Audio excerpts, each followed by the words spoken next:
Bonjour à tous. Donc c'est un peu difficile pour moi de passer après des orateurs aussi talentueux. Et quand je vois la qualité de leur présentation, je suis fière de faire partie de la même équipe. Donc moi, effectivement, j'ai eu pour mission de vous parler des formes particulières de CSP, le cholangiocarcinome, l'overlap syndrome et la CSP des petits canaux. Donc, avant de vous parler des formes atypiques, je propose de refaire un petit rappel sur la forme typique, parce qu'on n'en a pas parlé encore dans les présentations. Comment c'est cliniquement une CSP typique? C'est un patient qui va présenter une cholestase chronique avec des anomalies caractéristiques de son cholangiogramme, qu'on examine avec maintenant la bili-IRM, comme on a vu justement précédemment. Et j'étais à la bonne école, puisque sur les anomalies caractéristiques, c'est bien la coexistence de sténose et de dilatation étagée sur l'arbre biliaire. Et puis, il faudra aussi qu'il y ait une absence d'argument pour une cholangite sclérosante secondaire. Alors, on sait que la CSP, dans sa forme typique, elle risque de progresser vers la cirrhose et qu'indépendamment de la présence ou non d'une cirrhose, il y a un risque élevé de développer un cholangiocarcinome. Et donc, vous avez ici des courbes de survie chez des grands groupes de patients atteints de CSP. Donc, en noir, c'est tous les CSP regroupés. Et en gris, ce sont les CSP qui sont suivis dans des centres de transplantation hépatique. Donc, on peut penser que c'est des malades un peu plus graves. Et c'est confirmé par cette étude. Donc, en tout cas, globalement, la survie médiane sans transplantation des patients atteints de CSP, c'est de 21 ans. Et vous voyez que tous ces patients, ils étaient traités par EUDC. Et on ne sait pas si la UDC permet de modifier la survie de nos patients atteints de CSP. Alors, parlons de la première forme spécifique, le cholangiocarcinome. Donc, pour rendre ça un petit peu plus vivant, j'ai décidé de vous présenter des cas cliniques typiques des formes atypiques. Donc, c'est un homme de 42 ans qui a une rectocolite hémorragique depuis 2003. Il a eu un antécédent de colectomie en 2010 parce qu'il avait eu un adénocarcinome colique. Donc, après son histoire colique et de cancer, on lui diagnostique une cholangite sclérosante primitive en 2013. En mars 2015, alors qu'on le suit régulièrement, cliniquement, il va bien. Biologiquement, il n'y a pas d'anomalie. Mais sur les imageries qu'on fait donc régulièrement pour le surveiller, on découvre une adénopathie au niveau du hile hépatique.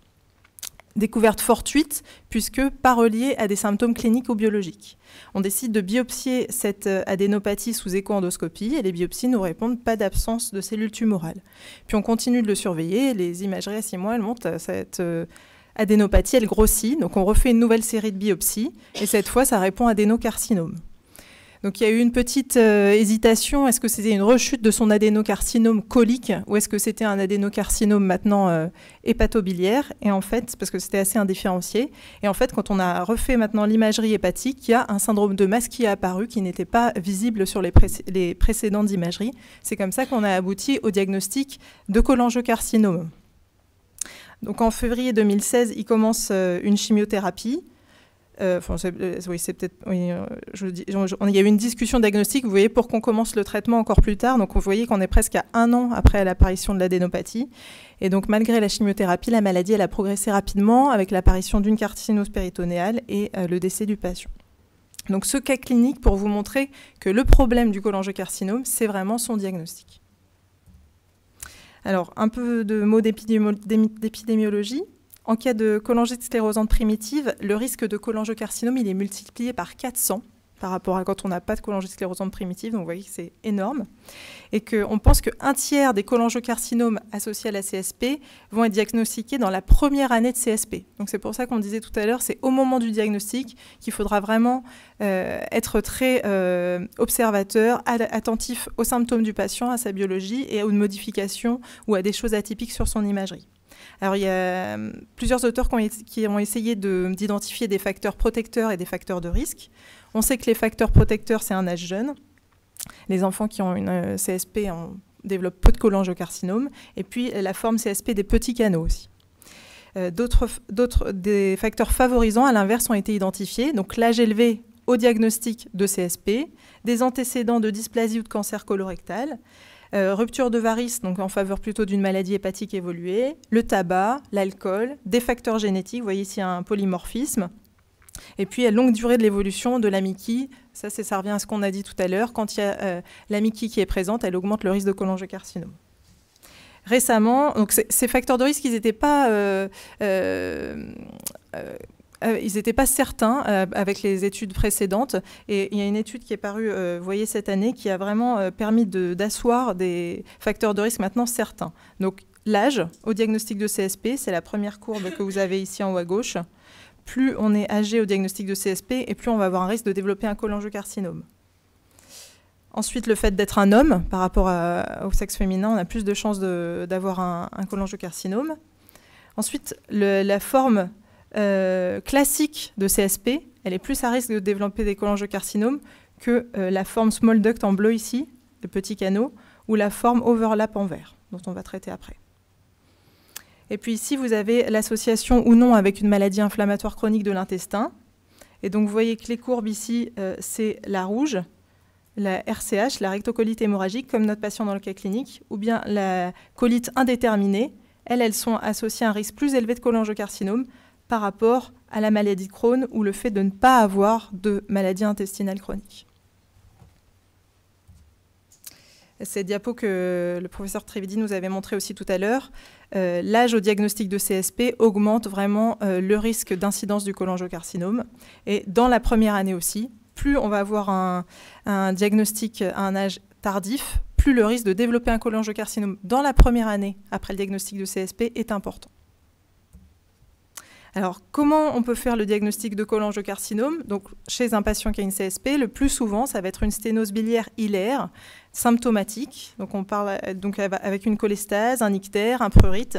Mais la plupart des patients qui vont avoir une sténose serrée symptomatique, ça va être des sténoses bénignes, dues à leur maladie qui est la CSP. Donc, comment faire la part des choses entre une sténose bénigne et maligne? C'est ce dont on a parlé juste avant. Alors, on peut se servir des différentes modalités pour examiner les voies biliaires. On peut faire un scanner en plus de l'IRM. On peut se servir aussi de l'apport du PET scan.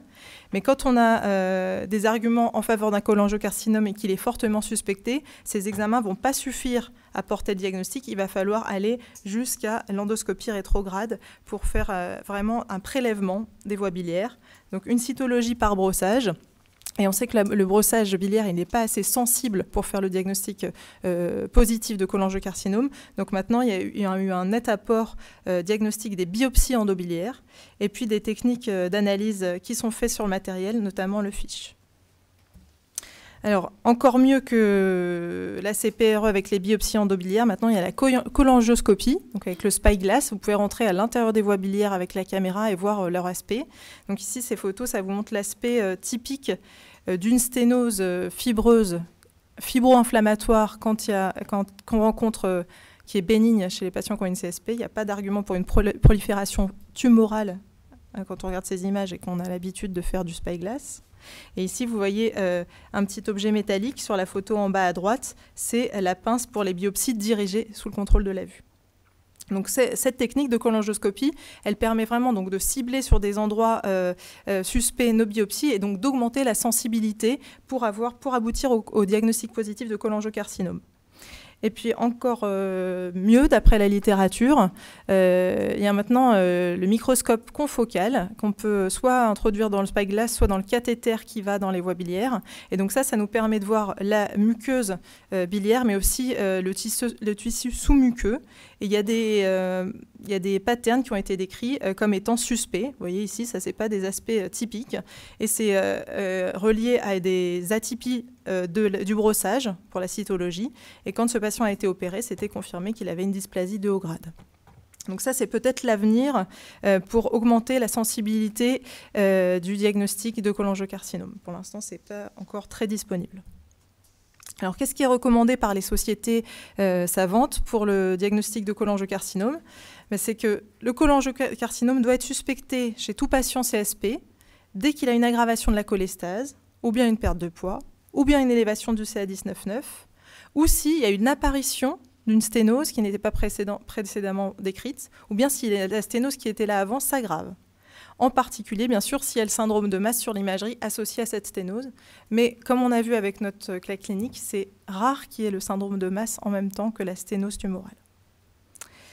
Et puis une autre recommandation, une fois qu'on suspecte le cholangiocarcinome, donc par les imageries de première intention, notamment la bile-IRM, il ne faudra pas tarder et passer à la CPRE pour réaliser un brossage et des biopsies endobiliaires. Alors, comme on ne sait pas très bien à l'échelle individuelle encore quel patient est plus à risque de développer un cholangiocarcinome, on a vu les facteurs prédisposants, c'est un peu large, c'est les hommes et c'est l'âge. Donc il faudrait pouvoir cibler encore plus quels patients vont faire un cholangiocarcinome. Il y a des études récentes qui ont montré que certains patients atteints de CSP avaient dans le sérum des anticorps anti-GP2 circulants et que la présence de ces anticorps était associée à un plus haut risque de faire un cholangiocarcinome. Donc peut-être qu'on pourrait du coup screener les patients et en fonction de s'ils sont porteurs de certains facteurs de risque par la biologie, on pourrait leur faire adopter une surveillance plus rapprochée. Et puis encore plus futuriste, une nouvelle étude a montré que quand on a un cholangiocarcinome, il sécrète des vésicules extracellulaires, des ectosomes, et que ces ectosomes ils sont marqués par certaines protéines qui pourraient les faire détecter dans la prise de sang du patient.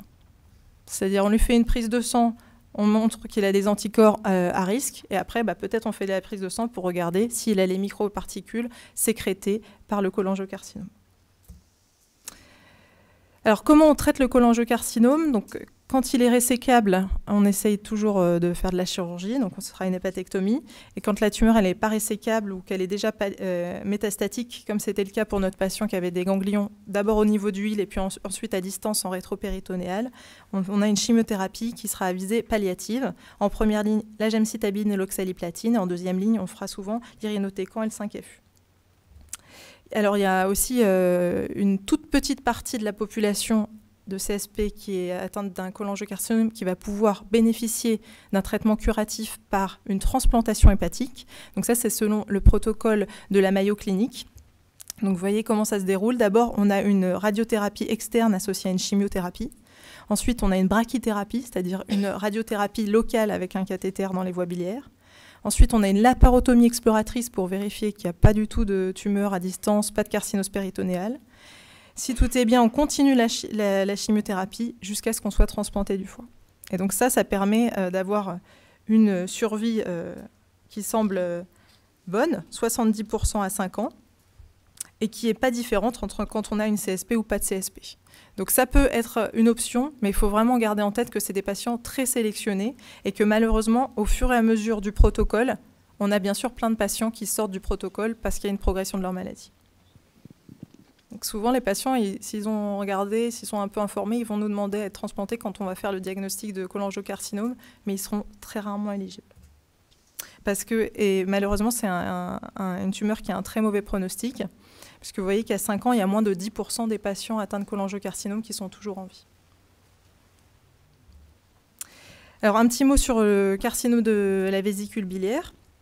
Donc, lui, il faut y penser parce qu'effectivement, il est facile à détecter si on regarde la vésicule biliaire de façon attentive régulièrement. On estime que 3% des patients qui sont atteints de CSP vont développer un carcinome de la vésicule. Donc, les sociétés savantes recommandent de faire une imagerie du foie des patients, en tout cas de leur vésicule biliaire, tous les 6 à 12 mois au cours du suivi de leur CSP. Et que s'il y a quelque chose qui apparaît dans la vésicule, on le surveille jusqu'à ce qu'il fasse 8 mm. Et s'il fait 8 mm, on propose une cholécystectomie. On va passer maintenant à l'overlap syndrome. Alors, on commence comme tout à l'heure avec un cas clinique. Donc là, c'est un patient, un homme de 18 ans, qui se plaint de prurite et d'une asthénie. Et on lui trouve donc des anomalies du bilan hépatique avec une cytolyse importante à 7 fois la normale, une phosphatase alcaline à 2 fois la normale et une élévation des IgG à 25 grammes par litre. Il a des anticorps antimusculolyse positifs. Donc tout ça nous fait suspecter une hépatite auto-immune. Donc on fait la biopsie hépatique qui, vous le voyez, retrouve une hépatite d'interface. Donc on arrive au diagnostic d'hépatite auto-immune. Il est traité par le traitement standard avec des corticoïdes et de l'azatioprine. Ça permet d'obtenir rapidement une rémission biologique. Puis 3 ans plus tard, il se plaint à nouveau de prurite, comme au début, et puis on note une cholestase anictérique, alors qu'il n'y a pas de réélévation des transaminases. On réalise une bili-IRM et on retrouve des signes caractéristiques de CSP. Donc, comme il y a l'association de la CSP chez un patient qui était déjà porteur de l'hépatite auto-immune, c'est là où on peut faire le diagnostic d'overlap syndrome. Comment ça s'est passé? Après, pour la prise en charge, on a ajouté l'AUDC à son traitement de l'hépatite auto-immune et ça a permis une normalisation du bilan hépatique. Donc l'overlap syndrome, on pense qu'il affecte à peu près 5 à 10% des patients atteints de CSP. Il est surtout fréquent chez l'enfant et chez l'adulte jeune. Et chez l'enfant, il y a un autre nom qui désigne cet overlap syndrome, c'est la cholangite sclérosante auto-immune, ou ASC, qui a été décrite surtout par les équipes britanniques. Alors comment on porte le diagnostic? Eh bien, il faut qu'il y ait au moins 2 des critères habituels de chacune des maladies. C'est-à-dire, pour porter le diagnostic d'hépatite auto-immune, il faut au moins 2 critères parmi l'acytolyse avec les alates supérieures à 5 fois la normale, l'élévation des IgG supérieure à 2 fois la normale ou les antimusclulyses positifs, et la nécrose parcellaire lymphocytaire sur la biopsie. Et ce critère histologique, il est indispensable. Il faut qu'il y ait au moins 2 critères, mais avec celui-là, au moins. Donc c'est pour ça que la PBH, elle va être indispensable pour porter le diagnostic d'overlap syndrome. Et pour avoir la CSP, il faudra 2 critères sur les 3 suivants. Phosphatase alcaline supérieure à 2 fois la normale ou gamma-GT supérieure à 5 fois la normale. Le signe de cholangite fibreuse et oblitérante sur l'histologie ou les anomalies typiques de la cholangiographie sur la bile-IRM. Alors attention à ne pas surinterpréter la bile-IRM d'un patient qui est porteur d'une hépatite chronique. L'hépatite auto-immune, elle peut évoluer vers la fibrose. Et quand la fibrose, elle progresse, ça peut faire des anomalies des voies biliaires. Vous voyez ici, cette étude avait montré que les anomalies des voies biliaires étaient plus fréquentes chez les patients qui avaient une hépatite auto-immune à un stade de fibrose avancée, F3, F4, par rapport à un stade de fibrose débutant. Et idem chez les patients porteurs d'une cirrhose d'une autre étiologie.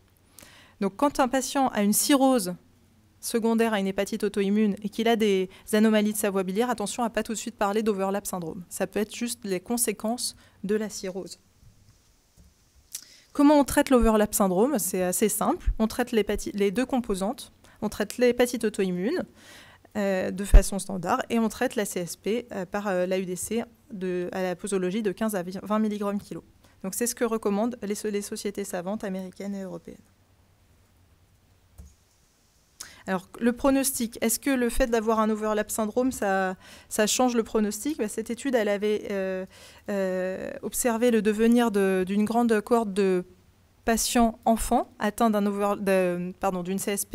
Et vous voyez que ceux qui avaient une hépatite auto-immune associée, il n'y avait pas de différence sur leur pronostic en termes de survie sans événement.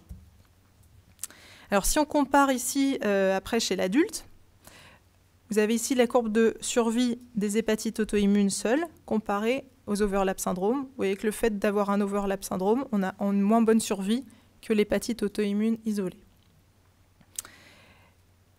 Et par contre, ici, vous avez l'overlap syndrome et la CSP isolée, la CSP typique dont on a parlé au début. Vous voyez que la survie est meilleure quand on a un overlap syndrome qu'une CSP typique, classique. Donc finalement, l'overlap syndrome par rapport à la CSP, c'est un meilleur pronostic. S'il n'est pas traité, on va avoir un effet négatif sur la survie quand on a une CSP. Mais dès qu'on traite l'overlap syndrome en rajoutant le traitement de l'hépatite auto-immune, on a un meilleur pronostic que la CSP seule. Donc ça, c'est les courbes de survie sans transplantation selon le type de maladie. En rouge, vous avez la CSP classique. En vert, vous avez l'overlap syndrome. Donc vous voyez, il est un tout petit peu au-dessus de la courbe rouge. Finalement, c'est significatif. Donc le fait d'avoir l'overlap syndrome, ça fait une meilleure survie sans transplantation. Et la CSP des petits canaux, encore mieux, mais on va y revenir après.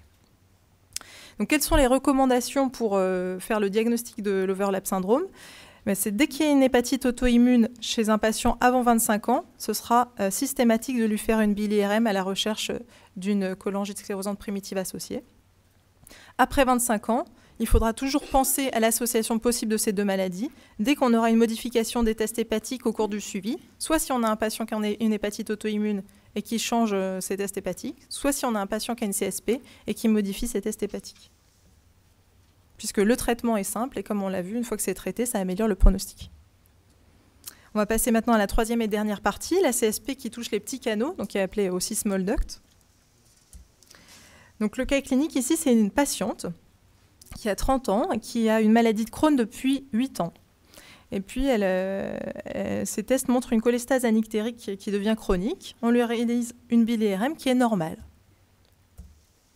Donc on va jusqu'à la biopsie hépatique qui retrouve la cholangite fibreuse oblitérante. Vous voyez les dépôts de fibrose autour du canal biliaire. Ça, vous avez déjà vu du coup dans la matinée. Maintenant, vous connaissez bien cette lésion. C'est la lésion spécifique de cholangite sclérosante primitive. Donc c'est là où on peut porter le diagnostic de CSP des petits canaux. Donc cette patiente, on lui a ajouté le traitement par AUDC. Ajouté, je veux dire, par rapport à sa maladie de Crohn. Et ça a permis de normaliser son bilan hépatique. Et 10 ans plus tard, il n'y a aucun événement qui est survenu sur le plan hépatique. Elle a un bilan hépatique normal et une élastométrie qui est à 4, donc normale. Donc la CSP des petits canaux, c'est 5 à 10% des patients qui ont une CSP. C'est plus souvent associé à une maladie de Crohn qu'à la rectocolite hémorragique. Comment on fait le diagnostic? Comme on a parlé pour notre patiente du cas clinique, c'est une cholestase anictérique chronique, comme la CSP classique, mais cette fois, la biliRM est normale. Et donc, la PBH, c'est indispensable, comme pour l'overlap syndrome. Parce que sur l'histologie, on doit retrouver des signes de CSP typiques, c'est-à-dire le signe de cholangite fibreuse oblitérante qui est caractéristique, mais qui ne va pas être là souvent, ce sera dans 30% des cas. Donc on cherchera d'autres signes en faveur du diagnostic, en particulier des anomalies des canaux biliaires, une atrophie des cholangiocytes ou bien des canaux biliaires irréguliers. Et il faut savoir que le diagnostic il est parfois redressé après la relecture de la biliRM, en tout cas dans notre centre. Des patients sont adressés pour CSP typique et on relit les images et en fait on ne trouve pas d'anomalie de la biliRM. C'était des surinterprétations ou des pièges, comme nous a parlé le professeur Arrivé tout à l'heure. Et finalement on les reclasse dans la catégorie small duct. Alors pour l'instant ça ne change rien dans leur prise en charge, mais peut-être que plus tard on pourra adapter la surveillance de ces patients en la faisant de façon plus éloignée, puisqu'on va voir qu'ils ont un meilleur pronostic. Mais je vais un peu vite on n'a pas encore parlé de ça. Donc le traitement de la CSP qui touche les petits canaux, c'est exactement pareil que le traitement de la CSP typique. C'est l'acide urso-désoxycholique à la dose de 15 à 20 mg par kilo par jour. Alors, qu'est-ce que ça change au pronostic? Vous voyez, sur l'étude des enfants qui sont atteints de CSP, s'ils sont small duct, ils ont une meilleure survie sans événement. Et pareil chez les adultes, le fait d'avoir la forme small duct, donc petit canaux, de la CSP, c'est la courbe bleue. Et vous voyez qu'elle se détache vraiment loin des deux autres courbes que sont la forme typique de CSP ou bien l'overlap syndrome. Donc on a vraiment l'impression que c'est une forme mineure de la maladie. Donc meilleur pronostic que la CSP typique. Tout à l'heure, on avait vu que la survie sans transplantation de la CSP typique, c'était 21 ans. On estime que pour la CSP des petits canaux, c'est 29 ans. Autre chose très importante, les patients qui ont une CSP des petits canaux, ils n'ont pas de risque de développer un cholangiocarcinome. Par contre, ils peuvent évoluer vers une atteinte des gros canaux, donc vers une CSP typique. Et là, du coup, ils rejoignent le pronostic de la forme CSP typique avec le risque de cholangiocarcinome. Et on estime que c'est 15%, alors c'est des petites séries de cas dans la littérature, qui vont voir apparaître des anomalies des grosses voies biliaires. Mais ça, c'est vraiment à remettre en question, justement, avec la surinterprétation ou pas des lésions biliaires sur la biliRM. Et donc, je vous disais, peut-être ces patients, comme ils ont un pronostic meilleur, pourront bénéficier d'un suivi différent, avec peut-être une surveillance plus espacée en termes de biologie et d'imagerie. Donc en conclusion, quelques mots-clés pour chaque forme particulière de la CSP, pour que vous reteniez des messages clairs. Le cholangiocarcinome, c'est un risque très élevé quand on est atteint quand on a une CSP, on a un risque très élevé de développer un cholangiocarcinome, 400 fois plus de risque que si on n'a pas de CSP. Le diagnostic, il est difficile. Et quand on a le diagnostic, le pronostic est très péjoratif. L'overlap syndrome, c'est tout simplement l'association de la CSP avec une hépatite auto-immune. Ça touche surtout le sujet jeune. La biopsie sera obligatoire et il faut savoir y penser parce qu'elle est facile à traiter et ça améliore le pronostic. Et la CSP des petits canaux, c'est une CSP avec une biliRM normale. La biopsie est obligatoire aussi. Et là, c'est un très bon pronostic. Et puis, une perspective, peut-être si on refait ce topo dans 5 ans, la prochaine fois qu'on fera la journée de la CSP, peut-être il y aura une nouvelle forme particulière de CSP. Ce sera la forme avec les dilatations kystiques dont vous a parlé le professeur Arrivé juste avant moi. Voilà, merci beaucoup de votre attention.